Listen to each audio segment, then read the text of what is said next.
Hello दोस्तों, राधे राधे। आप सभी का रिएक्शन में टू सिस्टर के चैनल में हार्दिक हार्दिक अभिनंदन है। दोस्तों, हमारे देश में गरीब और आम जनता की जानों की कोई कीमत नहीं होती है। ये हमारा देश जो कभी धर्म के नाम पर लड़ता है, कभी जाति के नाम पर लड़ता है, कभी भाषा के नाम पर लड़ता है, जहाँ पे अपने ही लोग अपने ही लोगों को मारते रहते हैं, भाषा को लेकर, जाति को लेकर, धर्म को लेकर। लेकिन इसी देश में कहीं अगर किन्हीं हादसों में अगर किसी गरीब और मजदूर की जान चली जाती है तो किसी को कानों कान खबर नहीं पड़ती है। ना ही इस चीज़ की चर्चा सोशल मीडिया पे होती है, ना ही न्यूज़ टीवी पे होती है, और ना ही लीडर्स इसकी चर्चा करते हैं। क्योंकि ना तो इससे न्यूज़ रिपोर्टर की टीआरपी बढ़ने वाली है, ना ही सोशल मीडिया पे व्यूज आने वाले हैं, और ना ही उन लीडरों का वोट बैंक बढ़ने वाला है। अभी तेलंगाना में संगारेड्डी डिस्ट्रिक्ट में एक प्राइवेट केमिकल फैक्ट्री थी जिसमें आग लग गई और 40 लोगों की वहाँ पे मौत हो चुकी। दोस्तों, उसमें सिर्फ 40 लोग नहीं मरे उस आग में, 40 परिवारों की उम्मीद और 40 परिवारों की खुशियों को निगल गया है वहाँ। लेकिन उन परिवारों का दर्द और उनके परिवारों का चीख सुनने वाला आज कोई नहीं है। हमारा देश जो दो टुकड़ों में बटा हुआ है, एक वो जो चमचमाती भारत को दिखाता है, जो सर्वगुण संपन्न भारत को दिखाता है, जहां हम मेट्रो में सफ़र करते हैं, मॉल में चमचमाती दुनिया को देखते हैं, जहां हमारा भारत इसरो पे अगर चंद्रयान पे कदम रखता है तो हमारी छाती गर्व से चौड़ी हो जाती है। वहीं वो भारत जहां गरीबी, बेरोजगारी और मशीनों में पिसती हुई लोग वहाँ मजदूर हैं जो वहाँ पे सफ़र कर रहे हैं, जहाँ उनकी आवाज़ सुनने के लिए कोई नहीं है, कोई खड़ा नहीं होता है उनके लिए, कोई उनके लिए आवाज़ उठाने के लिए उनके साथ नहीं है। मैं पूछती हूँ कि क्या वो गरीब और मजदूर इस देश का हिस्सा नहीं है? क्या वो सरकारों को वोट नहीं देते हैं? क्या वो किसी की सरकार नहीं बनाते हैं? क्या अगर वो इस देश के हिस्से नहीं है?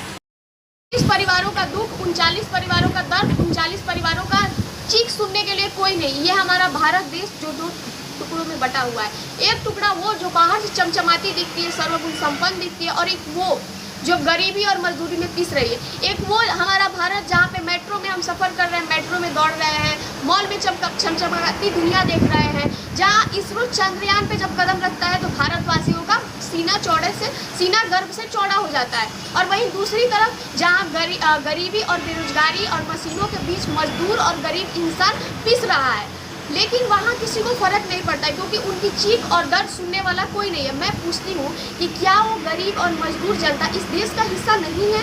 क्या उनका इस देश में कोई रोल नहीं है, कोई बलिदान नहीं है उनका इस देश में?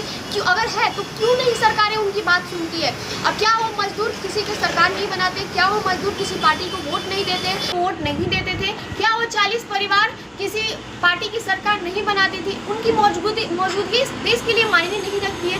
और अगर ऐसा नहीं है तो क्यों सरकार उनकी बातें नहीं सुन रही? क्यों उनकी चीख, उनकी पुकार, उनकी रोन नहीं सुन रही है सरकार? आम देश की आम जनता और सरकारों को क्यों उनकी पुकारें नहीं सुन रही है? क्यों सरकार अपने आँख पे पट्टी बांधे बैठी हुई है? हमारे देश में अभी यहाँ पे अहमदाबाद प्लेन क्रैश हुआ था, वहाँ पे बड़े बड़े नेता आए गए थे, वहाँ पे मुआवजा उनको दिया गया जिनके परिवारों के साथ ये हुआ था। बहुत बड़ी बड़ी बातें हुई थी, जांच कमेटी बैठाई गई थी, ये हुआ वो हुआ। लेकिन वहीं पे जहाँ 40 लोग मरे हैं, 40 लोग कम नहीं होते, बहुत बड़ी मायने रखती है 40 लोगों की मौजूदगी। लेकिन 40 लोग मरे, वहाँ पे कोई नेता नहीं गया, कोई न्यूज़ रिपोर्टर नहीं गया, कोई सोशल मीडिया वाला नहीं गया, कोई ये नहीं कहने गया कि हाँ तुम्हारे साथ जो हुआ है वो गलत हुआ है, हम तुम्हारे लिए ये संवेदना व्यक्त करते हैं। क्या कोई ऐसा नहीं था जो बोले कि हाँ तुम लोगों के परिवार को चलाने के लिए, कुछ दिनों तक ही चलाने के लिए हम तुम्हें फाइनेंशियली सपोर्ट करने के लिए हम तुम्हें मुआवजा देते हैं? कुछ नहीं, कोई जांच कमेटी नहीं, कोई सोशल मीडिया नहीं, कोई न्यूज़ रिपोर्टर नहीं, कोई मंत्री जी नहीं, कोई कुछ नहीं। इस देश में हमेशा से गरीब जनता, गरीब मजदूर और आम जनता पिसते आए हैं।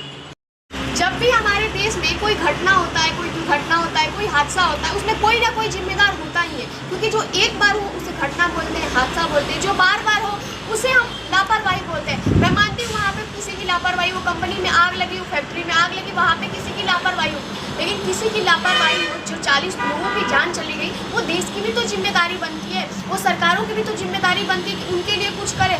और ये सोशल मीडिया, उनकी भी तो कोई जिम्मेदारी बनती है जो उनके लिए आवाज़ उठाए, उन गरीबों के लिए, ताकि उनको वो हक, वो अधिकार मिल सके जो वो डिजर्व करते हैं। भाई वो भी डिजर्व करते हैं कि उनको न्याय मिले, क्योंकि जो 40 लोग मरे हैं वो 40 परिवारों को पाल रहे थे, उन 40 परिवारों को उनसे उम्मीद जुड़ी हुई थी, 40 परिवारों के सपने उन पे टिके हुए थे, लेकिन वो कहीं ना कहीं झुलस के और मर गए।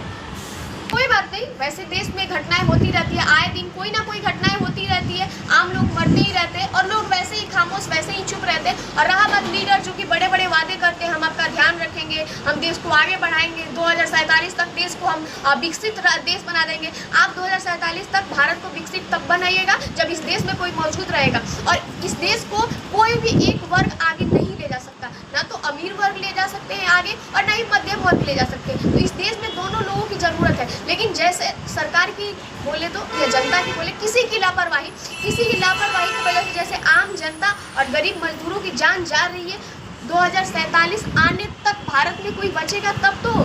ये सरकार उन लोगों को अधिकार दे ही नहीं रही है जो वो अधिकार डिजर्व करते हैं। इसीलिए कोई आत्महत्या कर ले रहा है, कोई बिना इलाज मर जा रहा है, और जो बच रहा है वो ऐसे हादसों में मर जा रहा है, और कोई कुछ कार्रवाई कर नहीं रहा है। इस देश में हमेशा वही मुद्दे उठाए गए हैं, उन्हीं मुद्दों पर ज़्यादा तवज्जो दिया गया है जिससे कि मिर्च मसाला लगे, जिसमें जनता को भी सुनने में मज़ा आता है। अभी इटावा में जो हुआ, एक ब्राह्मणों ने यादव का जो मुंडन किया था, उसमें इतनी कोई बड़ी बात नहीं थी। हो सकता है उन्होंने जो किया वो गलत किया, उसने पुलिस कार्रवाई कर दी, प्रशासन जो करना था वो कर दे, नॉर्मल सी बात है। लेकिन नहीं, इस बात को बड़ा मुद्दा बनाया गया क्योंकि इससे वोट हासिल किया जा सकता था, इससे उनकी पार्टी की सरकार बनी सकती थी। इसीलिए उन्होंने इस बात को बहुत आगे बढ़ाया, बहुत दिनों तक ये चर्चा में रही, फिर वहाँ से उठी तो बिहार में गई। और ऐसी मुद्दाओं और ऐसी घटनाओं में हमेशा बड़े बड़े लीडर आते रहते हैं। देश की जनता भी बोलती है कि हाँ, ये उसके साथ गलत हुआ, उसके साथ गलत हुआ। लेकिन वहीं जब बड़ोदरा पुल टूटता है कोई कुछ नहीं बोलता है, जब ऐसे कंपनियों में लोग झुलस के मर जाते हैं कोई कुछ नहीं बोलता है,